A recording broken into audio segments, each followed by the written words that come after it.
que a gente faz? A gente...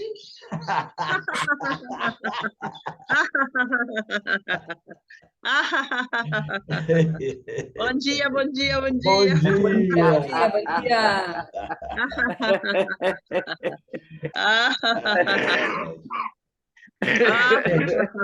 Estamos aqui na nossa luta diária com o riso, uma luta boa de ser lutada, e eu resolvi recomeçar o Yoga do Riso, o Saúde e Riso, com esse tema que parece polêmico. Ele é só um pouco polêmico, até porque a questão da polêmica no nosso grupo está ficando uma coisa meio diferente, porque, na minha visão, o grupo está ficando cada vez mais restrito. Então, se tiver pouca gente, a polêmica é pouca. Mas o fato é que existe dentro da Abrahiso, principalmente, é bom que a Karina esteja aqui, e depois isso vai... É tão interessante que isso acabou atraindo a atenção do Marcelo Pinto, e ele sugeriu da gente conversar. E eu acho uma coisa que merece ser conversada. Essa ideia surgiu com a coisa do riso positivo. Essa foi a expressão utilizada pelo Marcelo e que tem sido bastante usado pela Karina e por algumas pessoas do Yoga do Riso. E aquilo, desde sempre, me causava um certo questionamento, porque há muito tempo que a gente já faz alguns estudos sobre o riso, e o riso sempre foi dual. Então, aquilo me parecia uma tentativa de engessamento, embora não tivesse essa intenção. A intenção, na verdade, é a gente estar atento para como a gente produz o riso, porque ainda tem um detalhe. O riso natural é uma coisa, o riso que a gente faz geralmente é outra, ele acaba se misturando, mas a gente começa com o riso intencional. Então, a gente precisa ter uma responsabilidade extra, porque se você intencionalmente ri de forma simulada e, além disso, você coloca uma má intenção naquele riso, a coisa está desandando, porque você pode. Você já imaginou você ser uma pessoa treinada no riso simulado? A qualquer momento você... E aí você faz isso para zombar de alguém, você faz isso para, de alguma forma, criar uma situação negativa. Realmente, isso eu acho que a gente tem que estar atento. Mas a coisa não é tão simples. Por quê? Porque senão a gente corre o risco de engessar e criar um padrão, que eu diria, sem emoção para o riso. Até porque eu estou querendo acreditar que não só o yoga do riso, a Abra Riso, vão ter uma projeção, tá?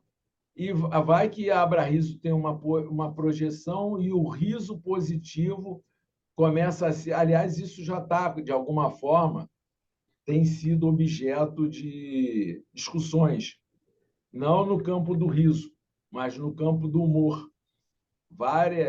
Cara, eu tenho visto podcast, tenho visto entrevistas falando sobre o uso do riso. Porém, eu nunca vi uma tentativa de classificar o riso.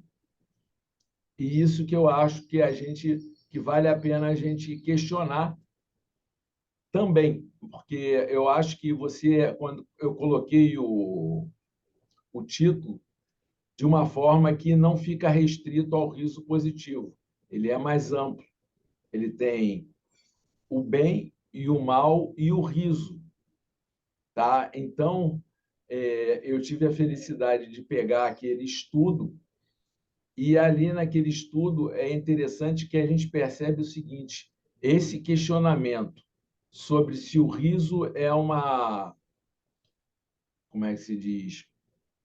É uma atitude, é uma reação humana positiva ou negativa, é discutido lá desde o tempo de Platão, Aristóteles, da, da cultura grega, o princípio da cultura grega. Então, a gente percebe que é uma coisa antiga essa discussão.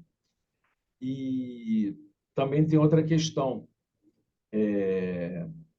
Nesse artigo se percebe como é que, no desenrolar das culturas, há uma percepção diferente sobre o riso.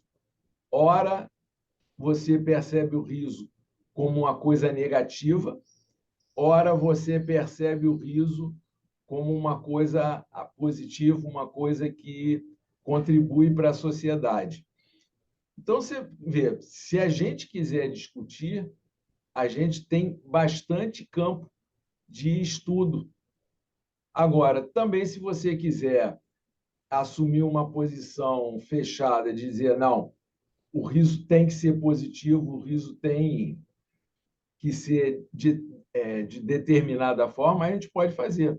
Mas eu acho que, principalmente quando eu coloquei lá a questão da ética do riso, foi bem interessante, porque aí eu fui avaliar o que é ética. E a palavra ética, na verdade, quando eu fui pesquisar um pouco, a ética, na verdade, é uma filosofia, é um filosofar interno sobre a moral. Ou seja, a moral é mais ou menos o conjunto de regras do bem viver social. Ou seja, qual é o conjunto de regras que permite que a gente olhe o bem e o mal e estabeleça os parâmetros que vão conduzir esse comportamento. Isso é a moral. Agora, a ética é um questionamento interno que faz com que a gente se posicione mediante as regras morais. Então, fazer uma filosofia, fazer uma prática da ética do riso é a que a gente deveria fazer.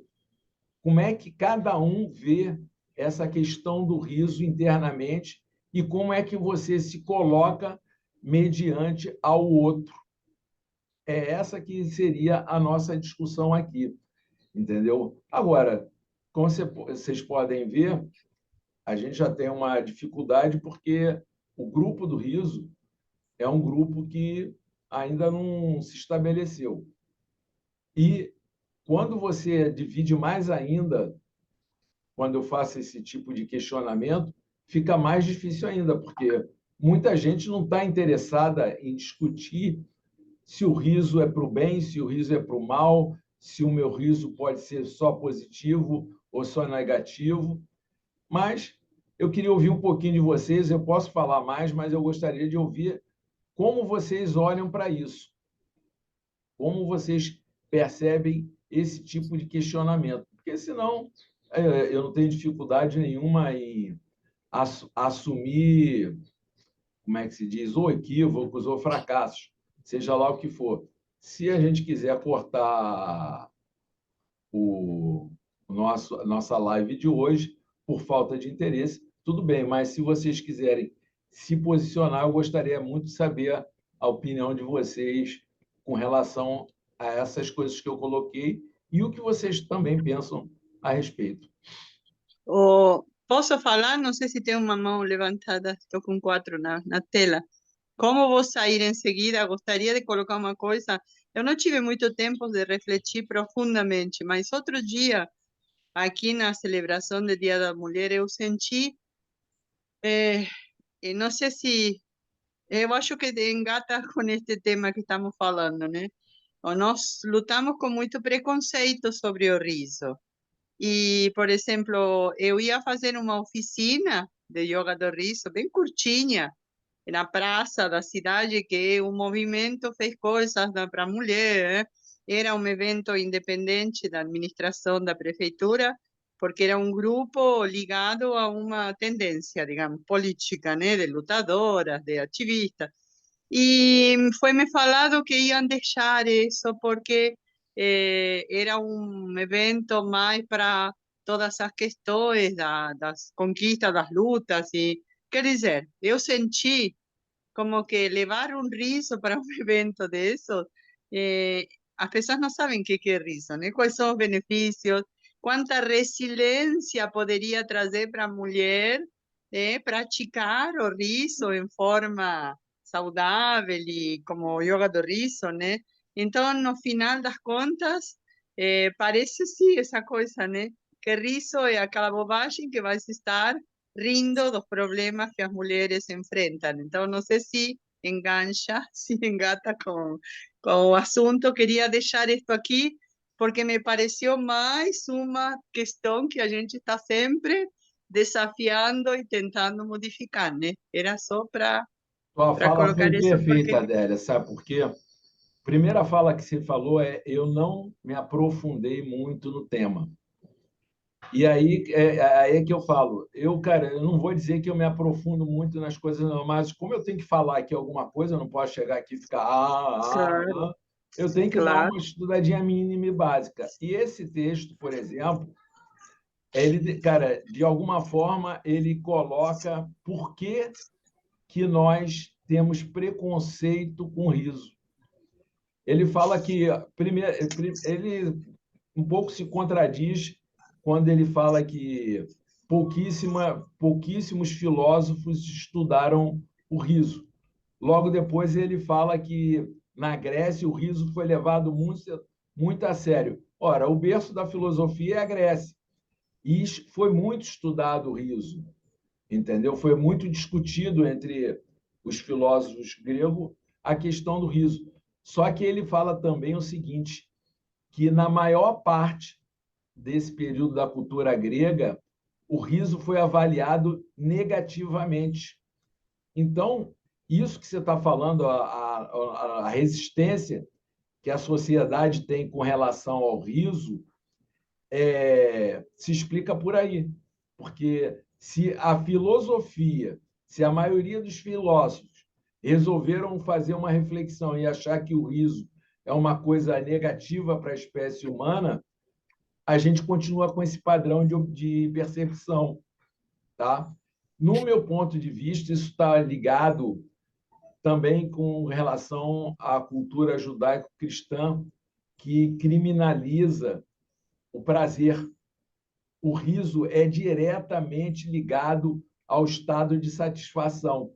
Se você acha que o estado de satisfação é motivo de culpa, obviamente que inconscientemente você vai rejeitar o riso. Val quer falar. Fala, Val. Deixa eu ver se eu consigo concatenar as ideias. Eu levanto um pouco a mão, porque eu tenho a impressão que eu perco o fio, sabe? Então eu quero falar uma coisa, mas aí se eu ouço alguém falar, dá uma embaralhada nas ideias. Mas, enfim, o que eu queria falar assim, foi por causa do que a Délia falou, né? E aí eu me lembrei de algo que eu li em algum lugar, que o poder precisa de corpos tristes. Então, eu fiquei assim, pensando, Délia, que lástima que esse pessoal não né, seguiu essa linha de achar que o riso quebra a seriedade das coisas, tira a força. Isso é exatamente o contrário. É bem isso que o William estava falando, que a Délia estava falando, né? É o prazer, é a alegria, é a vontade. Nossa, o que nos traz vontade de sonhar se não é o prazer, se não é a gente se sentir bem? Então, nossa, aí a gente, sem querer, né, essas mulheres entraram na linha exatamente oposta daquilo. Mas é porque eu acredito que a gente está passando uma fase, a gente está vivendo um tempo onde a gente está aprendendo a lidar com algumas coisas, né? Aprendendo a superar algumas emoções, algumas ideias, um monte de preconceitos e coisa e tal, né? Eu digo, eu sou uma sonhadora, eu acredito que a gente tá melhorando. E o riso, para mim, é uma ferramenta para a gente melhorar em todos os sentidos da vida. Inclusive nesse sentido da luta, da gente alcançar as metas, sabe? Nossa, de uma vida melhor para todo mundo. Repete isso. a primeira frase que você... O poder, o quê? O poder quer corpos tristes. O poder é Corpus Christi. Não. Eu Precisa. estou falando do sentido da opressão, entendeu? Aqueles que nos oprimem, eles precisam de corpos tristes, porque as pessoas que são alegres, que estão de bem com a vida, elas não se De corpos submetem a qualquer tristes. tipo de restrição. Pois é, Oi? aí é que está a questão. Todo mundo sabe dessa oposição, e, na verdade, é uma condição natural, a oposição entre o bem e o mal. Só que, na verdade, a gente sabe que isso tudo é relativo, porque, na verdade, na natureza, tudo é relativo. E, com isso, o riso também vai ser relativo. O riso também, em determinados momentos, para umas pessoas, aquele riso vai ter um aspecto negativo, e para outras pessoas, aquele riso é válido. Eu vou citar só a seguinte situação. Você falou de uma relação de poder, eu achei perfeito. Digamos que você vou botar um assunto em voga. Você é um daqueles escravos que estavam no sul, tá? Sendo oprimido, sendo escravizado, e, de repente, aparece uma situação que você pode debochar do seu opressor, que você pode levar ele a uma situação de ridículo e que você pode tirar o poder daquela pessoa. Esse riso que se provoca de ridicularização, ele é positivo ou ele é negativo?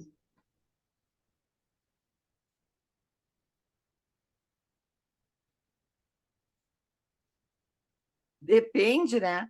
Se tiver uma reação, tipo de agressão pelo fato da pessoa ter rido. É muito incrível isso, é bem como tu diz, é tudo muito relativo, né? Exatamente. Exatamente. Por isso que eu acho perigoso você querer criar uma classificação rígida, entendeu? Mas vamos embora, que eu estou sentindo... Cara, esse assunto deve ser muito interessante para a Cacá, porque ela para estar aqui essa hora. Karina, se você quiser falar, fica à vontade, Cris também. A gente precisa estimular o debate aqui, tem que fazer um esforço, porque nós não somos filósofos, a gente tem opinião própria, mas não somos filósofos, e esse assunto ele tem uma profundidade. Então, a gente tem que fazer um exercício para poder elaborar nossas ideias com relação a isso. Posso falar? Pode, Cris, por favor. Então, eu quero relatar uma experiência, tá? Pessoal. Algum tempo atrás, eu estava exercitando muito riso. E assim, num contato com meu marido, alguma coisa ele me falou que me irritou muito. Eu me senti rindo, mas na consciência era de puro deboche. Aí eu falei, cara, isso não serve. Eu vou ter que conversar sobre isso. Não é por aí que a gente ri, né? Porque você não é para rir com piadas, né? Preconceituosas e de escárnio do outro. Então, como é que a gente vai fazer isso? Na relação, quando está se sentindo oprimida. Era rir para... Era escárnio mesmo, era uma coisa desse tipo que eu sentia. Então, acho que tem tudo a ver com o começo que você trouxe aqui.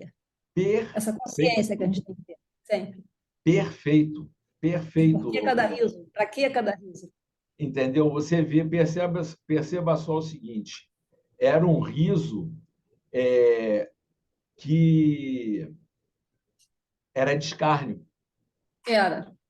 Era um Assim que eu riso de acabei, escárnio. eu senti, eu falei assim, nossa, que Pois isso? mas aí é que está o problema. Eu acho que o que foi mais válido nessa situação toda foi o despertar da tua consciência. Mas tem que tomar cuidado, porque foi uma reação natural. É. Entendeu? E se você corta essa espontaneidade, você está cortando uma possibilidade de descarga. É. Entendeu? Você, na verdade, precisou daquele riso. Então, é bom que você tenha consciência, que você tenha feito a análise, mas você não pode ser rígida nem rigorosa e dizer, não, eu não posso ter esse riso. Então, você pegar e julgar e querer determinar regras para uma coisa, você pode provocar um engessamento. Tá? A proposta é justamente essa, de você trazer a discussão à tona e fazer várias, como é que se diz, análises e tentar se ajustar no meio dessas dificuldades, no meio dessa pluralidade, vamos dizer assim. Eu acho interessante, cara, aquele texto eu achei muito rico para esse tema. O texto traz a seguinte informação, que a palavra riso, na Grécia Antiga, ele era representado por duas palavras que tinham sentidos diferentes. Uma representava um riso que era debochado, agressivo, e uma outra palavra que também representava era um riso ameno, um riso suave, um riso cordial.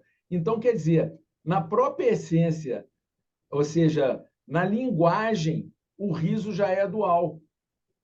E aí, como é que você vai fazer? Se você pega e corta uma das palavras, se você corta uma das representações, você está mutilando o riso. E quando você mutila, você, na verdade, você acaba. Porque, é que nem eu falo sempre, na natureza tudo é dual. Se você pega e tenta tirar um aspecto daquilo, você modificou, aquilo já não existe mais. Então, é um alerta para a gente. Eu acho que quando você fala riso positivo, é interessante para você provocar a reflexão, mas não pode ser uma imposição, não pode ser uma regra.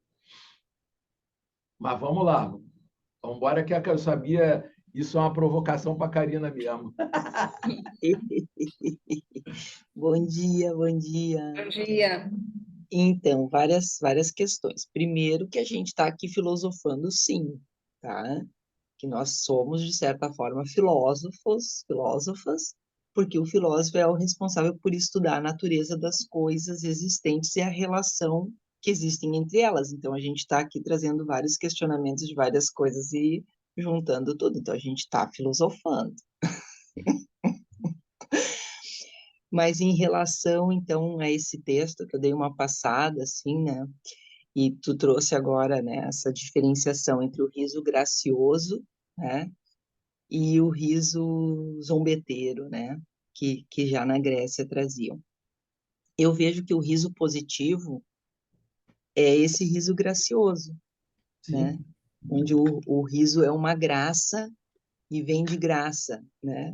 Uma graça e vem de graça. Até logo no início eu tinha feito uns posts trazendo essas reflexões aí sobre essa graça que a gente tem de poder rir. E quando o Marcelo trazia essa questão que o riso positivo é o rir com o outro e não do outro, para mim faz muito sentido, né? E claro que a gente tem situações, né, de discussões e tal, que uma pessoa, por exemplo, fica muito braba e de nervoso, não sei se é nervoso, o que é, dá uma vontade de rir. E não é que a gente está rindo da pessoa, é uma situação que traz esse riso, né? Outro dia o meu filho ficou muito com raiva, eu comecei a rir. Ele, mas não ri de mim. Mas eu não tô rindo de ti. Eu tô rindo porque eu sou risonha mesmo. Para rir eu não pago imposto, graças a Deus, né? Porque senão, nossa, ia ser um prejuízo. Mas essa questão do bem e do mal, né? Tão relativo isso, bem e mal, né? O que é bem, o que é mal, né? E a gente está nesse mundo dual, mas eu vejo que essa questão do bem, né? É o rir com o outro, é o chamar o outro para rir junto com a gente, né? É um riso que beneficia todo mundo, enquanto esse riso zombeteiro, esse mal, é um riso que beneficia só a mim, né? Então acho que essa seria de cara assim o que eu vejo de relação. Na verdade, o que acontece? Nas próprias discussões que eu falei, porque quando eu falei que a gente não, eu não falei que a gente não estava filosofando, eu falei que a gente não é filósofo no sentido de que a gente não é um acadêmico, não somos pessoas que usamos nosso tempo, na maior parte do tempo, para filosofar. A gente esporadicamente faz isso. E no âmbito do humor, quando eu procuro fazer pesquisa, procuro pessoas que são mais qualificadas, são pessoas que lidam com aquilo profissionalmente, pessoas do meio acadêmico, do meio profissional, que estão fazendo, hoje em dia, acessar a informação é muito fácil, né? Então, eu procuro pessoas que tenham mais qualificação. Mas, ainda assim, eu percebo o seguinte, que não há uma conclusão. Então, a gente aqui também não vai chegar a uma conclusão, mas isso não impede a gente de fazer um exercício para justamente, na medida que você vê, a Cris trouxe uma coisa que, para mim, é de uma riqueza muito grande, que exemplifica muito bem o que pode acontecer em diversas situações. Então, hoje em dia, através da fala dela, eu posso, quando acontecer esse riso que a Karina também tem, que eu tinha uma amiga que foi a primeira vez que eu tive contato com isso. A gente estava um grupo de 3 ou 4 pessoas, a gente estava falando de um assunto super sério que tinha sido a morte de um pai de um amigo, de um cara que estava presente. A gente estava falando da morte do pai dele e, de repente, a minha amiga disparou a rir. Aí eu achei aquilo surreal, entendeu? E depois, lógico que ela pegou e se justificou, disse que ela tinha essa característica, e hoje em dia eu sei que isso é muito natural, que muitas pessoas usam o riso como uma forma de descarga. E por que eu falo que é importante a gente discutir, filosofar, trocar impressões sobre o riso? Pô, gente, se a gente tem tanto entusiasmo com o yoga do riso, se a gente quer levar esse benefício para outras pessoas, a gente tem que se preparar para isso, porque senão você, na verdade, está fazendo uma coisa assim que, tudo bem, pode ter resultado, porque o riso por si só ele já tem muito poder, mas você não está se responsabilizando pelo aquilo que você está fazendo. Então, por exemplo, eu acabei me perdendo, falei para caramba, mas essa coisa do riso por nervoso. Você tem condição de, num grupo, se acontecer uma situação que cause mal-estar, porque aquela pessoa tem esse tipo de característica, você já está preparado, porque você conversou com isso, com outras pessoas, você tem intimidade com aquele fato. Tá? Mas eu me lembrei que eu ia falar. O riso, ele, como é uma coisa que vem da alma, ele tem muita sutileza. E se você não estiver atento, se você não fizer esse exercício que a gente está fazendo aqui agora, você acaba deixando por conta do inconsciente e as coisas vão correndo do jeito que dá. Ao longo da minha vida, eu percebi, por conta de muita... Cara, eu percebi que eu gostava de fazer graça. Eu sou uma pessoa, eu me julgo uma pessoa inteligente, e me dava um prazer provocar o riso das pessoas. E eu aprendi também muito rapidamente que, cara, quem faz esse exercício de provocar o riso, sem saber do yoga do riso, sem saber nem... era de uma forma inconsciente. Olha só, eu provocava o riso e percebi que muitas vezes a minha graça não tinha a menor graça. E aí entra os estudos de Bergson e de vários outros falando sobre exatamente isso, que o riso é uma coisa que tem um risco inerente.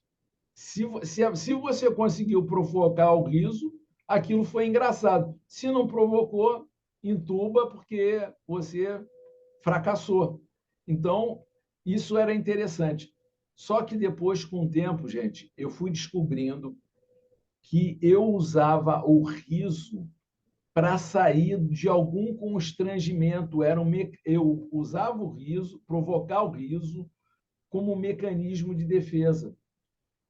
Entendeu? Então, por exemplo, se eu estava numa aula que estava muito tensa, que eu não estava conseguindo compreender, eu tentava fazer graça de forma a diminuir a tensão que existia na aula, porque, cara, é muito natural você ir para uma aula que o professor está tentando chamar os alunos para o assunto e as pessoas não iam. E aquilo me incomodava, porque eu queria que todo mundo participasse. Eu tinha essa coisa também. Eu começava falando, fazia uma pergunta, eu fazia uma observação. Se ainda assim eu percebia que as pessoas não estavam participando, eu daqui a pouco largava uma gracinha que fosse contextualizada, mas de forma a trazer as pessoas. Mas isso, na verdade, era uma fuga, porque eu não estava sustentando o silêncio da maioria. Então, tem que tomar cuidado, porque senão, de repente, tu vai estar fazendo graça, você vai estar provocando, e aí, quando você não tem consciência da coisa, você, de repente, vai apelar. Esse é, talvez, um dos problemas de quem trabalha com humor. O cara tem que ter muita consciência, porque se o script dele não se renova o tempo inteiro, ele vai estar, em determinado momento, começando a perder a graça. E se ele tem a obrigação de renovar o script o tempo inteiro, vai acontecer, inevitavelmente, dele fazer uma graça sem graça, dele apelar para o negativo como forma de produzir o riso. E aí eu acho isso muito perigoso, porque aí ele vai estar gerando, dentro da minha linguagem, karma, ele vai estar gerando consequências negativas, não só para ele mesmo, como para as outras pessoas. Mas, se vocês quiserem colocar mais alguma coisa, eu agradeceria, porque são 7h40, a gente geralmente está acostumado a esticar esse assunto até 8h30, mas eu sei que, mediante a profundidade das coisas, nem sempre a gente está preparado para falar a respeito. Eu vou dar outro exemplo, Will, pessoal. Opa! É assim, uma amiga, estou muito acostumada a escutá-la, ela a mim, muita confiança entre nós duas, bastante tempo, né, de amizade. Aí me conta um determinado problema, aí eu vou ouvindo com muita atenção, aí vai contando e vai crescendo, aí uma hora eu ri, foi esse riso que veio da alma, sabe? Eu ri, aí ela olha para mim, assustada assim, e começou a rir também. Eu falei assim, caramba, parece que ela saiu daquele drama todo que ela estava me contando também e enxergou de outra forma, naquele momento. E já aconteceu isso mais de uma vez com outras pessoas também. E esse com certeza não é de deboche. Esse aí com certeza é uma coisa que veio assim, meio que olhando o absurdo da história e rindo disso. Mas acho que a amizade, a confiança que uma tem na outra faz também estabelecer essa visão, né? Eu adoro estar aqui, sabia? Eu adoro estar com vocês. Você vê a beleza disso, cara. A Cris fez um esforço de dar um exemplo e ela acabou tocando um outro aspecto que a gente usa lá no Yoga do Riso, que, aliás, é básico do Yoga do Riso, mas que também é polêmico. A fala dela me levou ao seguinte: onde é que começa o eu e onde é que começa o outro? Entendeu? Porque quando a gente fala o riso positivo é aquele que você rir com o outro e não do outro, mas quem é o outro? Quem é o que é com e o que é de? entendeu? Tem essa complexidade. Às vezes, um riso que teoricamente pareça negativo pode trazer a pessoa para uma situação que ela precisa lidar com aquilo. Ela precisa lidar com aquela negatividade. A gente não consegue definir nem o que é negativo e o que é positivo. Olhando para a Val, me lembrei lá do Sul. O pessoal do Sul acha as adversidades do clima uma coisa espetacular. Aliás, a Karina também está lá. Acha a diversidade do clima uma coisa maravilhosa que provoca a resiliência, que provoca o fortalecimento da imunidade. Então, cara, para mim aquilo é o mal dos infernos, cara. Pô, cara, pelo amor de Deus, cara, é it para todo lado, pô, tu parece que vai reduzir o tempo de vida só batalhando para poder ficar vivo, mas eles acham positivo. Então, é muito circunstancial, entendeu? Até para o pessoal do Sul é circunstancial. Porque enquanto o cara está criando resiliência e está superando, aquilo enaltece o ego dele. Mas o dia que ele cai numa cama de hospital e que, pô, pensa que vai morrer, o cara já começa a dizer, pô, tô doido para ir embora do Rio Grande do Sul, tô doido para ir embora de Santa Catarina. Mas deixa a Val falar que ela está se coçando ali, tadinha. Não, é que assim, como a Cristina deu esses exemplos, e cada exemplo dá uma guinada, né, na nossa reflexão, eu lembrei de um também, que na verdade, eu vou confessar para vocês, eu não metabolizei até hoje. Eu ainda não sei dizer para vocês se eu me orgulho ou se eu me entristeço com o que eu fiz, mas enfim. Nós estávamos numa reunião do... Bom, eu moro num condomínio rural, e esse condomínio ele é administrado por uma associação, tá? Então, eu faço parte da associação e eu faço parte do grupo que está sempre discutindo as coisas, né, para melhorar aqui e tudo mais. Aí nós tivemos uma reunião e duas mulheres, né, do nosso grupo, que, assim, por coincidência, não se dão muito bem, né? Digamos assim, duas bem fortes. Aí elas começaram uma discussão, mas, gente, eu olhando de fora aquilo, eu pensei, meu Deus, mas que coisa mais ridícula essa discussão delas.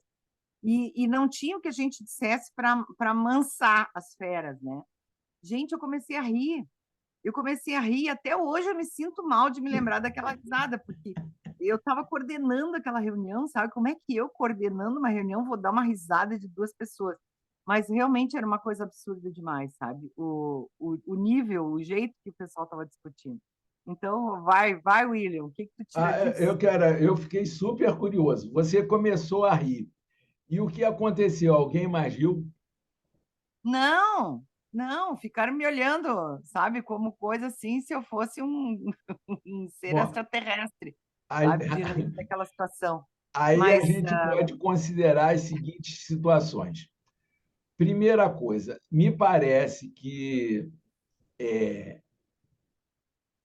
o pessoal do Sul, eu acho que é em função do frio, eles têm uma tendência. Cara, o frio é conservador, cara, o frio como é que se diz? Fisiologicamente, ele conserva, né? Conserva a carne, não sei o quê, mas ele também constringe, entendeu? Então, são mais fechados. Então, o humor não é uma prática, de repente, muito comum no Sul. Cara, quando você chega aqui na Bahia, o contraste é assim absurdo. Baiano, cara, passa o tempo inteiro rindo, falando besteira o tempo inteiro. Tu chega aqui e diz, pô, é cambada de gente abobalhada, mas tu fica feliz. Tu se sente bem pra caramba aqui na Bahia. Porque, cara, é todo mundo rindo, é uma brincadeira. Então, você já... Eu não sei se o teu riso foi o mesmo da Karina, ou o mesmo do que o meu, ou seja, a situação para você foi tão constrangedora que tua reação foi ir. Só que aí entra a questão da graça, entra outras. Aliás, é um tema que a gente dá para discutir bastante. O riso, gente, ele não tem um só caminho. A gente procura acreditar nisso, que o riso é uma coisa benéfica, que o riso é a cura para todos os males, Mas não é bem assim, entendeu? Então, quando você riu, você provocou uma descarga. Porém, você não é só você, você é você e o outro. E o outro não riu. E aí veio o quê? A vergonha. A vergonha que te consome até hoje. Pois é, mas é, o dia que você conseguir rir dessa vergonha, você está curada dela. Entendeu? Você tem que memorizar, cara. Aí entra aquela coisa da. Ou não. Também tem, cara, outra coisa também que a gente deve passar a perceber é o seguinte: é a aceitação. Às vezes a gente. Mas o que eu consegui foi que as duas ficassem com raiva de mim. Ah? Que as duas ficassem com raiva de mim. Que aí, ao invés de ficarem as duas uma contra a outra, as duas vieram para cima de mim.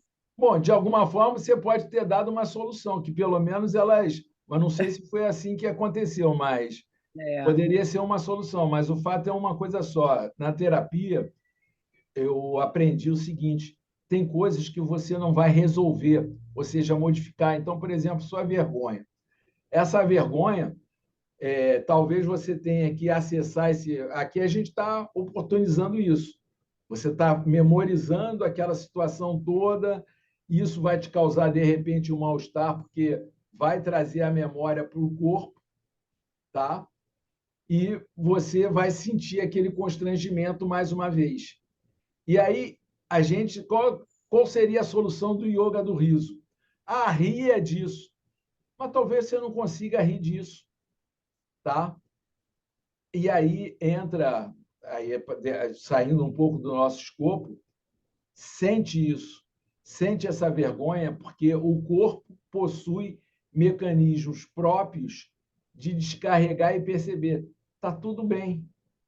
Aquela vergonha ficou lá atrás, mas você tem que validar essa sensação, entrar em contato com essa sensação e ver o que o teu corpo tem a dizer daquilo e dizer, tá bom, é isso que eu estou sentindo, eu aceito o que eu estou sentindo. E vai ser nessa aceitação que você vai produzir a tua cura, entendeu? A gente não tem um caminho só para resolver as coisas. A gente não pode achar que o riso vai dar conta de todas as coisas. Mas, voltando lá para o bem e para o mal, se é que a gente pode dar conta do bem e do mal. Quer falar alguma coisa, Cacá? Sim, sobre a questão do rir de si mesmo, né? E rir com a gente mesmo, né? De e com a gente. E como isso, essa prática do riso, ela nos propicia isso, né? Porque quando a gente está rindo sozinha, começa a vir a questão do cérebro e do corpo, elas estão muito próximas, né? Então, ou a gente está alegre e a gente ri, ou a gente ri e fica alegre, né? Isso cientificamente está comprovado, né? O que não está a questão que a gente fala do yoga do riso, dos hormônios que são liberados e tal, claro que a quantidade de hormônio produzido e liberado vai depender do quão genuinamente tu tá rindo.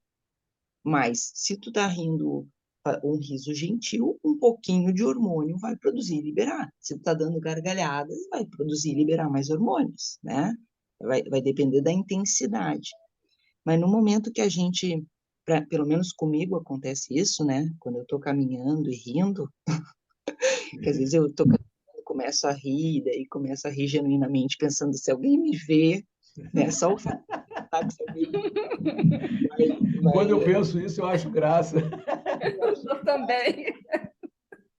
Mas daí começa a me vir lembranças do passado, coisas diversas.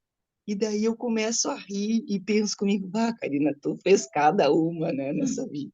E dou risada de mim mesma, né? E daí, de certa forma, eu estou trabalhando essas coisas que eu vivenciei e que no passado podem ter sido difíceis e que agora eu estou rindo delas, né? Então, o fato da gente ter essa prática do riso exercitado é muito bom, porque a gente pode utilizar em qualquer momento da nossa vida e resgatar coisas que estão na nossa mente, em alguma janelinha ali, né? Em algum lugar, e rir delas. E daí esse riso dessa situação, ela traz uma aceitação do que já passou. E já passou, também não tem como voltar atrás, né? A gente pode, se a gente percebeu que errou, é não fazer de novo numa próxima, né? Mas o que passou, passou, né? Karina também, essa foi espetacular, cara. Eu estou ficando. Olha o meu aprendizado. Eu vivo me debatendo aqui, porque eu fico querendo uma popularidade para o yoga do riso. E hoje, especificamente, eu estou vendo como é que quantidade e qualidade podem ser importantes. Eu vivo me debatendo pela quantidade para promover, cara. Aliás, isso é um mal desse momento que a gente está vivendo. Todo mundo está querendo popularidade, todo mundo está querendo chamar atenção, mas eu estou percebendo como é que, com três praticamente, que a Adélia está só ouvindo a gente, que ela está fazendo as coisas dela, mas como é que com três pessoas a gente está produzindo um diálogo riquíssimo. Riquíssimo, por quê? Porque são praticantes, tá? São pessoas que estão dedicando-se ao riso e, com isso, os insights sobre o riso permitem que a gente troque experiência. Pô, cara, foi muito engraçado. Quando a Karina falou da experiência dela, eu me identifiquei de cara. Eu fiquei vendo ela caminhando pela rua, aí você começa a rir. Aí, de repente, tu pensa, cara, que o sujeito pode estar olhando para você, e aí tu ri, né, do cara olhando para você rindo. E, cara, aí é que tá. Mas aí eu vou voltar para o bem e para o mal. Essa risada não é um deboche? É lógico que é. Você está rindo porque tu está imaginando a circunstância esquisita que o sujeito está achando de você. Mas, ao mesmo tempo, olha que coisa curiosa, ao mesmo tempo você está rindo de si mesmo. Você está rindo do cara e de si mesmo ao mesmo tempo. Entendeu? Então, você vê como é que, cara, essa troca que a gente está fazendo aqui, como é que ela é importante com poucas pessoas. A Adélia está doida para falar. Fala, Adélia. Não, eu estou ouvindo com muita atenção, mas eu vou sair porque come muito meu Wi-Fi, meus dados, e agora vou ter que ficar nos dados e a bateria. Eu preciso estar o dia todo no celular. Depois eu vejo o resto na gravação, mas estão de parabéns, está muito lindo, está muito lindo. Eu vou ver se aos sábados normalmente tenho coisa, mas quando puder participar, estava com saudade. Tá Vou ótimo, passar, Adélia. vou me despedir com gargalhada, gente. Beijo, beijo, beijo. Amo vocês. Tchau, queridos. Tchau, querida. Vocês vejam o seguinte, independente do alcance que essa live está tendo, para nós, eu, pelo menos, estou sentindo assim, uma gratidão por ter essa oportunidade de estar aqui com vocês discutindo isso, porque eu não vou ter essa oportunidade facilmente. Quando é que eu vou conseguir? Hoje em dia está difícil você ter tempo para estar com as pessoas, tá? Você conseguir um tempo para dedicar para alguma coisa já é difícil. Mas com pessoas que praticam, com pessoas que estão dispostas ali, disponíveis para mergulhar no riso, isso para mim está tendo um valor absurdo, entendeu? Mas e aí a gente volta lá para o bem e para o mal, fazer o esforço. Vamos tentar olhar, ter esse olhar. Na verdade, a gente está percebendo o seguinte: são olhares múltiplos que giram em torno do riso. Mas se a gente precisa exercitar essa questão do bem e do mal, a gente pode falar, por exemplo, da circunstância social que vai acabar determinando se o riso vai ser. A gente pode tentar fazer um exercício de vislumbrar se o riso, nesse momento, ele vai ser caracterizado como uma coisa boa ou como uma coisa ruim. Porque a gente falou de poder, o poder hoje em dia está tendo, cara, uma discussão muito grande em torno disso, a nível social e, consequentemente, individualmente. A nível social, é claro, está havendo questionamento a respeito dos banqueiros, da questão monetária, está havendo um questionamento a respeito do Estado. Todos esses são elementos de poder representativos do poder, tá? Que está sendo questionado. E, a nível pessoal, esse talvez seja mais difícil de analisar. Todo mundo está se questionando muito, mas, ao mesmo tempo, eu acho que a gente está perdendo muito poder. E está perdendo poder para a tecnologia. Tá? Eu vi um vídeo, isso vai depender de como é que cada um usa a tecnologia, isso é muito interessante. Eu vi, cara, não sei se vocês conhecem um cara chamado Júlio Luckman. Não. Se eu fosse vocês, passava a seguir esse cara. Ele é um naturopata neurocientista. E ele colocou um vídeo falando. Eu vou até colocar, de repente, lá no grupo para vocês poderem acessar não só o perfil dele, mas também esse vídeo em específico, falando a quantidade de gigabytes que é consumido pelo cérebro cada vez que você vê um videozinho.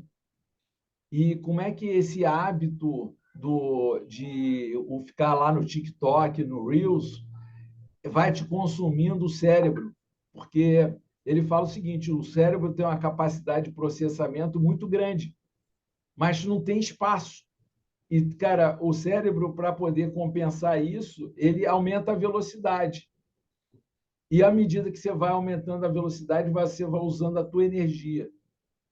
E, com isso, você também vai perdendo outras capacidades para poder dar conta daquilo. Então, a gente está falando de poder, o quanto a gente está perdendo poder pessoal com esse comportamento direcionado pela tecnologia. A gente acaba percebendo o seguinte, que está vindo um outro nível de poder. Aliás, cara,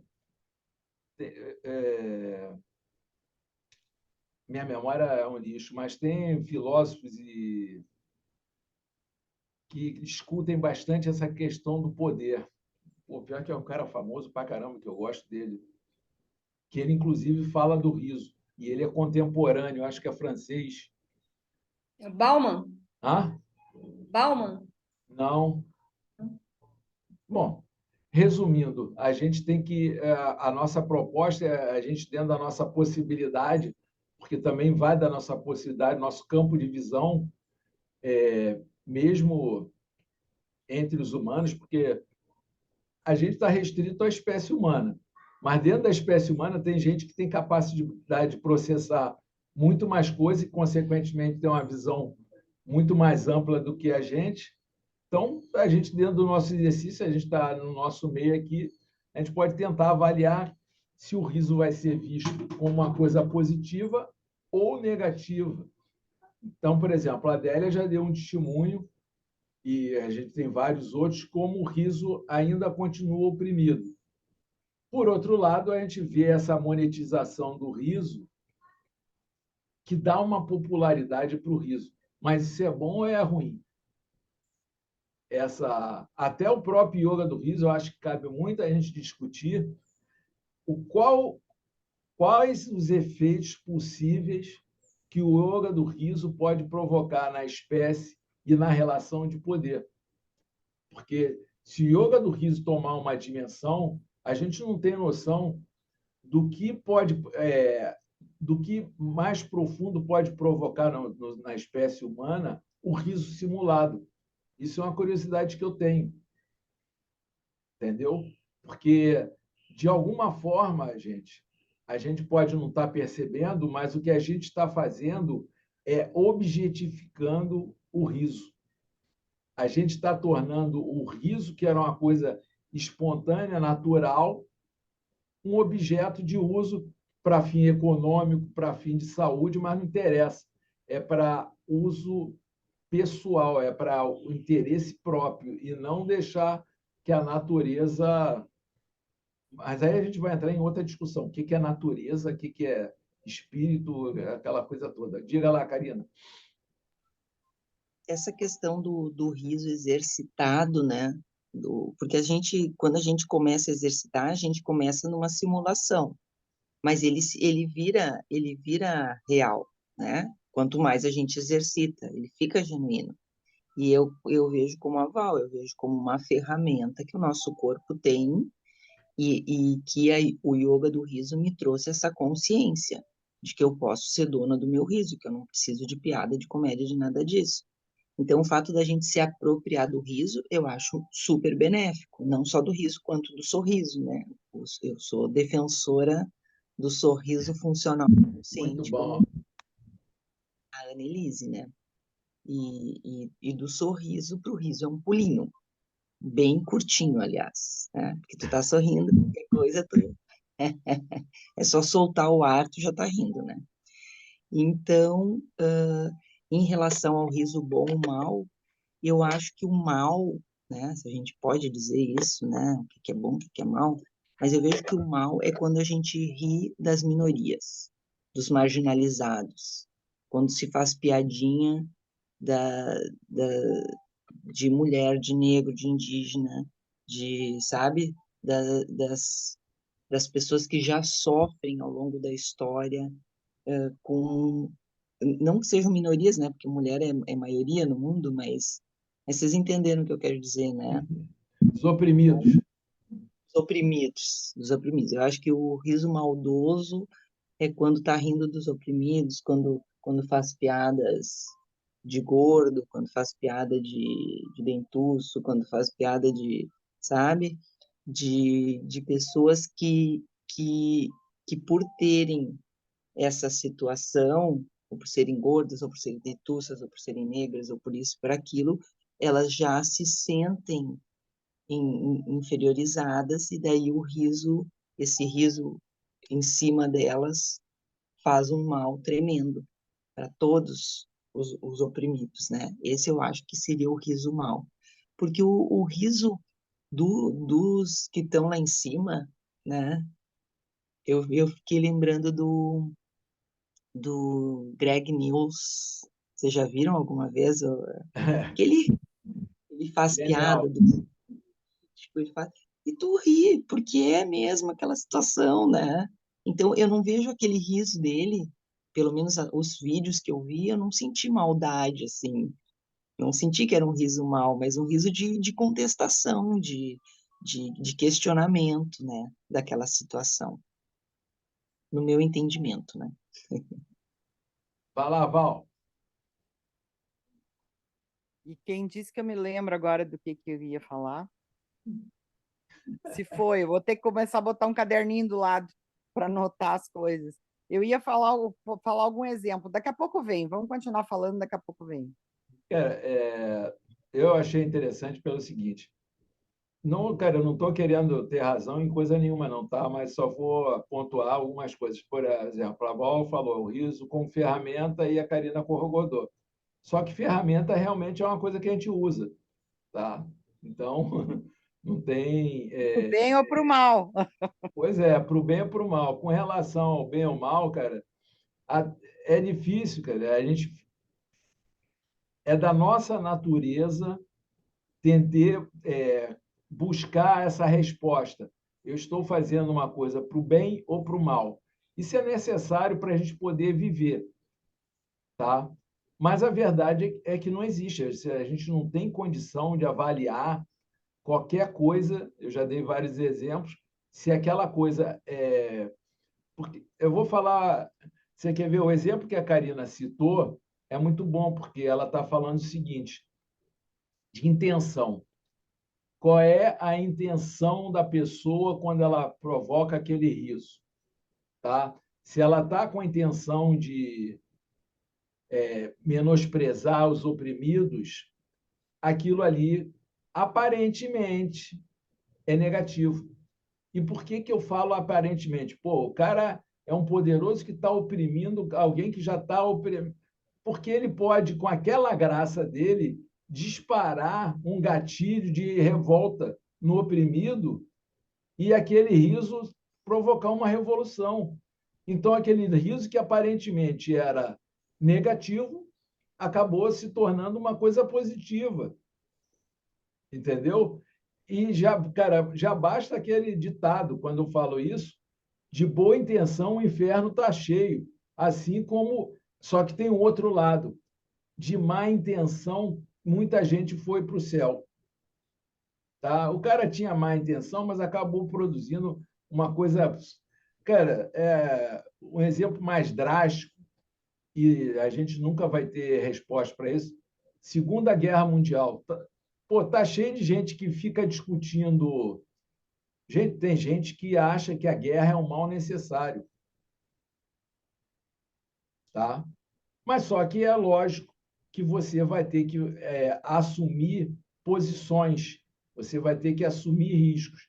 E aí você vai procurando entendimento, porque senão, se você fica numa busca muito profunda e não toma posicionamento, e aí eu acho válido essa discussão do bem e do mal, você fica sem rumo. E como a gente está no meio da natureza, cara, você tem que se definir por alguma coisa. Então, a gente está aqui estudando o que é o bem e o mal, a posição da Karina é válida sim, a gente tem que estar defendendo os oprimidos, a gente tem que diminuir o poder dos opressores, entendeu? Você tem que... Uma definição que eu acho muito... Cara, talvez foi a coisa mais válida para mim, e já aconteceu há muito tempo, quando procuraram definir o que era o bem e o que era o mal. Para mim, o bem é tudo aquilo que constitui a vida, que colabora com a vida. E o mal é tudo aquilo que... E nem assim é válido, tá? Porque... Vai lá, Val, para tu não esquecer. Não, tá, muito obrigada pela consideração. Não, agora que tu falou essa coisa do bem e do mal, por exemplo, vocês me perdoem se for divagação, tá? Mas eu me lembrei de uma historinha que talvez até vocês conheçam, da diferença do bem e do mal, né? Então, o que é o mal?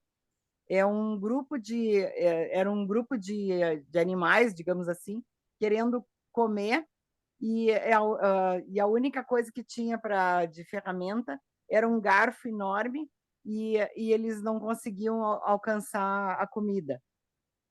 E aí alguém perguntou, tá, e o bem, o que é? É um grupo sabe, de seres, né, querendo comer, e um com o garfo oferecendo na boca do outro, né? Então, a mesma situação, né, ela pode ter diferentes versões, diferentes utilidades, sei lá, modos de ver. É isso, mas ainda assim a gente segue tentando, cara. Hoje em dia eu vejo essa coisa da espiritualidade, acho que eu já comentei isso para vocês. O budismo conseguiu me atender uma série de expectativas sobre a experiência humana, e não que eu vá me acomodar em cima disso, tá? Mas uma fala do Dalai Lama me atendeu com mais plenitude. Dizem que essa fala foi entre o Leonardo Boff e o Dalai Lama. O Leonardo Boff perguntou para o Dalai Lama qual era a melhor religião. E ele respondeu: a melhor religião é aquele que te torna uma pessoa melhor. O fato é que você tem várias tecnologias, várias filosofias, tudo para tentar compreender qual o sentido da vida humana. Talvez seja nenhum, mas ainda assim você tem que continuar seguindo. E aí, esse ditado do Dalai Lama, para mim, faz todo sentido. O que te torna uma pessoa melhor? O que, na tua visão, com a tua possibilidade, te torna uma pessoa melhor? Esse é o bem. Tá? O que é o mal é justamente o oposto. Você tem que assumir essa regra, porque senão tu vai ficar naquela dicotomia. O mal são as trevas. Meu amigo, se não houver treva, não tem luz. Você já parou para pensar nisso? Você vai iluminar o que se não tiver treva? Então, não tem bem sem o mal. Então, o bem e o mal ficam uma coisa. Mas, ainda assim, o que a gente pode, dentro da nossa experiência humana, é tentar ser um ser humano melhor um pouco. E aí você vai utilizar todo esse arcabouço de experiências passadas, linguagens passadas, que nem a Karina falou, pelo menos para tu não errar novamente no mesmo erro que tu já cometeu. Entendeu? Vamos ser criativos e cometer erros novos. Vai lá, Val. Mas essa discussão é fantástica, é riquíssima.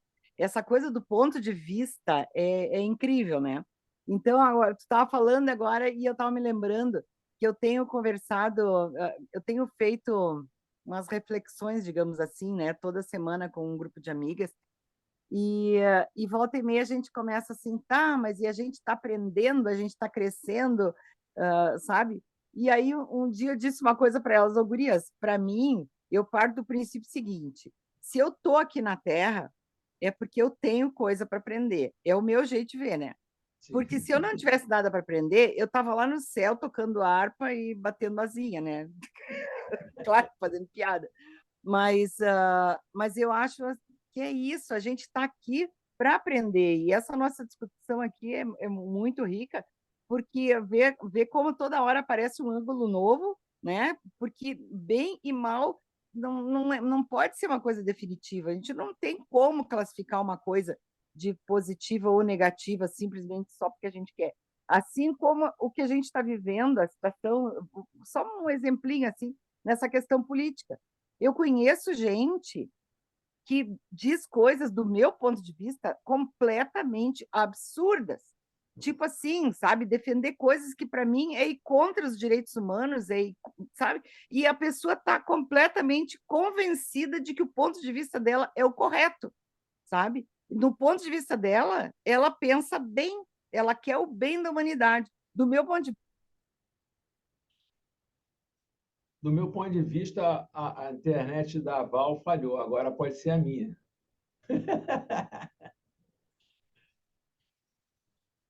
Ó, você ficou no ponto de vista, hein, Val? alguém ouviu alguma coisa que eu falei? Do meu ponto de vista, assim, a gente ficou olhando para você e você ficou com o bico assim. Ó, tá. Sim, mas vocês ouviram que eu falei, então, dessa pessoa? Não, Sim. Tá, certo. O William não ouviu? não. Tá. Não, eu estou dizendo assim, eu tentei usar o exemplo de uma pessoa que eu conheço que pensa diametralmente Sim, oposto, isso eu sabe? ouvi, Vê o mas mundo de um jeito oposto. Para ele, a solução para os problemas da humanidade é o que, do meu ponto de vista, é o fim da humanidade. Então, é isso que eu digo. Bem e o mal são conceitos assim altamente relativos. A gente não tem condições de afirmar que isso é positivo e isso é negativo. Agora, isso que tu falou sobre a questão da religião e tudo mais, eu concordo plenamente. Eu entendo dessa forma também, que o que torna as pessoas melhores, o que torna as pessoas, digamos assim, sei lá, generosas, para mim, eu acho que o grande problema de tudo é o egoísmo. É a pessoa estar voltada só para si. A pessoa só querer o seu bem-estar e esquecer o resto. Para mim, isso sabe, é o grande mal das coisas. Então, eu acho que tudo que vem para tornar as pessoas melhores. Agora, aí tem uma questão também bem interessante. Eu me lembro que, numa aula do mestrado, a gente era uma disciplina, tinha alguma coisa de comunicação no meio. Aí, lá pelas tantas, eu pego e digo bem assim, estava no contexto da discussão, eu falei assim, em briga de marido e mulher não se mete a colher. Gente do céu! Tinha na sala uma colega que coordenava, que era responsável por um abrigo para mulheres agredidas. Quando ela ouviu aquilo, ela quase pulou no meu pescoço, sabe? Então, do meu ponto de vista, eu estava dizendo uma coisa correta, né? Que a gente não deve se meter nas brigas dos outros. Só que a vivência dela de violência física Tem que se mesmo, né? meter assim, né? Pois é, pois é. Então, é muito interessante. Eu acho que a gente tem papo aqui para muito tempo, essa coisa de bem e de mal. É só a gente querer, cara. Na verdade, eu já estou vendo até o tempo diminuindo, mas eu estou achando interessante a tua fala, porque você acabou remetendo para a importância do riso novamente. Porque, sem querer, você falou de várias pegadinhas, de várias situações que, como é que se diz, não tem solução. E aí, o que você faz? A natureza traz como resposta o riso. E, pô, fazer o quê, né, cara? Essa situação mesmo que você acabou de contar, cara, eu já passei muito por isso. Graças a Deus eu consegui usar isso na minha vida. Situações que, cara, eu não estava afim de fazer humor, estava falando sério e dei uma mancada violenta. O que tu faz? Eu ria. Era a única. Eu caí na gargalhada de mim mesmo e, cara, de alguma forma também ignorava os outros, porque eu precisava sair daquela situação e, ao mesmo tempo, me deslocar daquele meio, porque se eu deixasse se eu ficasse focado no que os outros estavam pensando, eu não conseguiria sair da situação. Então, eu ria como uma forma de me deslocar de mim mesmo que tinha cometido a gafe e saindo também do julgamento dos outros. Então, cara, você vê como é que o riso é importante, como é que o riso responde sim a uma série de situações. Fala, Karina. Não, voltando um pouquinho, né, que tu falou das trevas, no meu entendimento, as trevas é a ausência de luz. É. E, e essa questão do bem e do mal é uma coisa muito para refletir mesmo, do positivo e negativo, porque, por exemplo, as emoções, né? A gente tem aquela escala Hawkins, né, das emoções. Então, tem as emoções que vibram baixo e as emoções que vibram mais alto. Então, tem psicólogos que falam que não existe emoção ruim, porque a emoção, o medo, a tristeza, eles vão te fazer trabalhar e, e, e mudar, né? Eu acho aí que tá. Se tu consegue ficar por pouco tempo nessa emoção do medo e da tristeza, e daí tu pode usar a ferramenta do riso para transmutar, metabolizar e tal, é uma coisa. Ela vem, é benéfica, porque o medo, por exemplo, pode te fazer correr, né, é uma herança dos nossos ancestrais, né, que sentiam medo e fugiam dos, dos bichos, né? Que hoje as pessoas estão com muito medo e já não tem mais toda essa necessidade de fuga. Então, o nosso corpo produz um monte de hormônio que acaba ficando ali, né? E a pessoa fica agoniada, angustiada. Então, assim, emoções. Não tem emoção ruim, porque todas as emoções podem te trazer a alguma reflexão sobre ti mesmo. Mas a gente não pode ficar muito tempo nas emoções que vibram baixo, porque a gente, né, cada vez mais a física quântica tá trazendo, clareando para nós que o que a gente vibra, a gente atrai. Então, se a gente está vibrando medo, tristeza, a gente vai atrair mais situações que nos deixam com medo, tristes, né? Então, por isso essa necessidade de a gente ter ferramentas como a respiração consciente, o sorriso, o riso, o sol, o aterramento e outras tantas que possam elevar a nossa frequência e daí a gente, numa situação mais então, de coragem, de alegria, de amor, de gratidão, a gente vai vibrar mais alto e vai atrair situações e pessoas que nos trazem mais dessas energias. Né? Tal Cara, ponto, muito bom, cara. Sinceramente, muito bom. Eu vou começar com a luz como é que é? A, a treva é a falta de luz. ausência de luz. A treva é a ausência de luz. Eu acho muito interessante porque sei lá, no hinduísmo, a natureza é negra. É como se fosse uma ausência de luz. E, realmente, se você considerar, o budismo também faz uma referência quanto à luminosidade da mente primordial, cara, que o que existe, na verdade, são flashes da criação, pontos de luz da criação, que essa miríade de luminosidade cria a ilusão da existência. Tá? Então, você está fazendo uma referência à luminosidade no nível espiritual.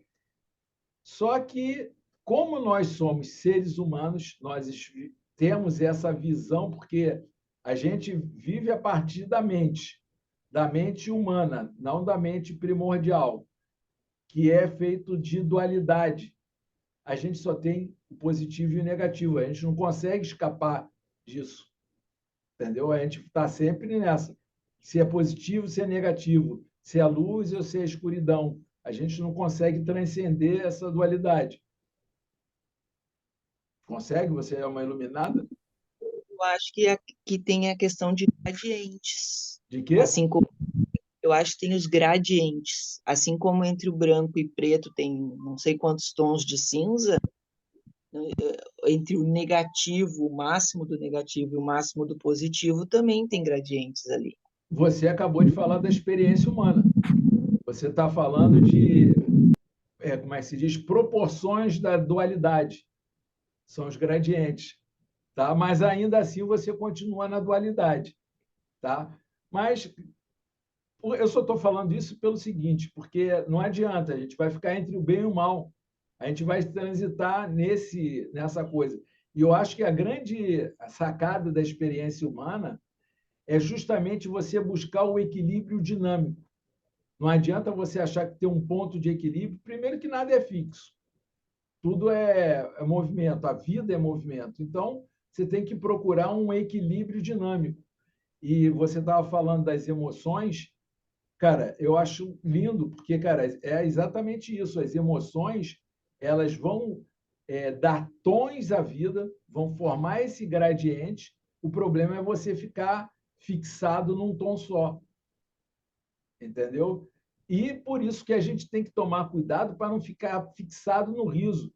Você imagina você ser super treinado no riso e, de repente, está tendo um assalto ou então tá tendo um incêndio, alguma coisa, e o seu corpo, de tão treinado no rir, você começa a rir, começa a ter uma gargalhada e não consegue correr.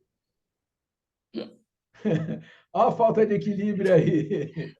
Pô, vai morrer Bandido pode queimado ou rir vai tomar um junto. tiro, porra. Bandido pode até rir junto contigo. Pois é, cara, tu vai rir com Buda lá, com Jesus, porque, pô, morreu.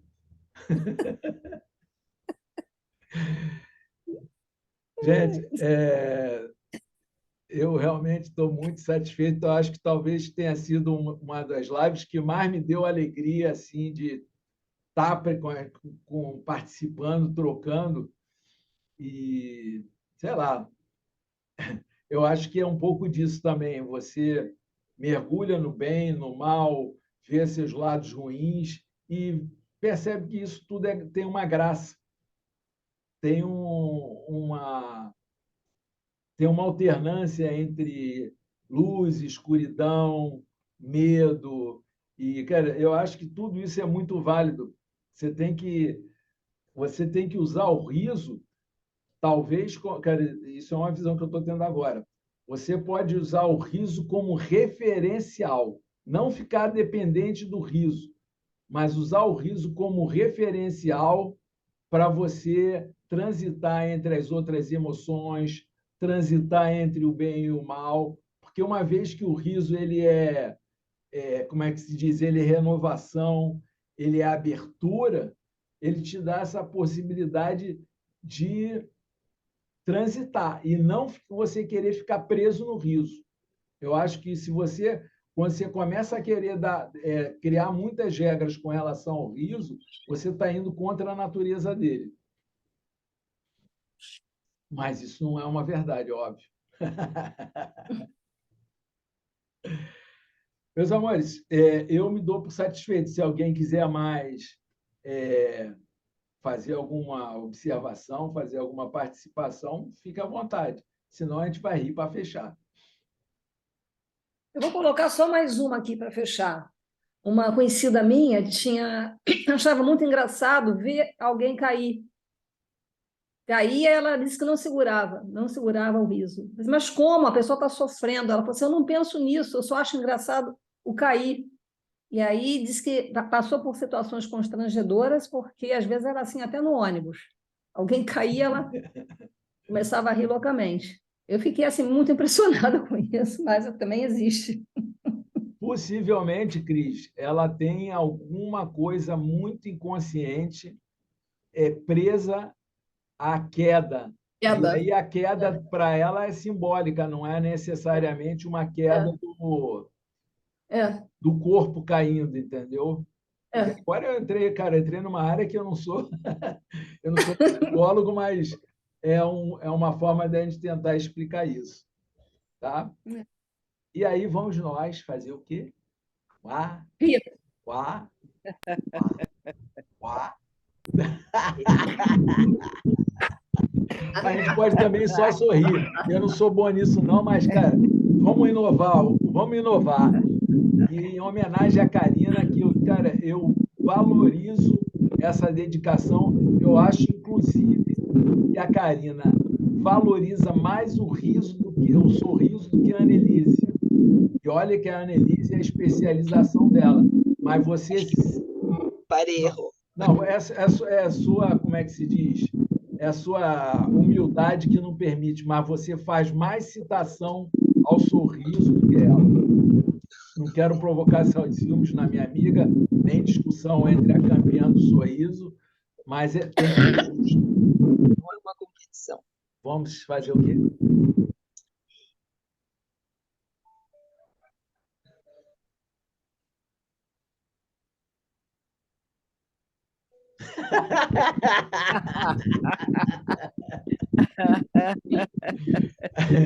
A gente está ficando viciado em isso.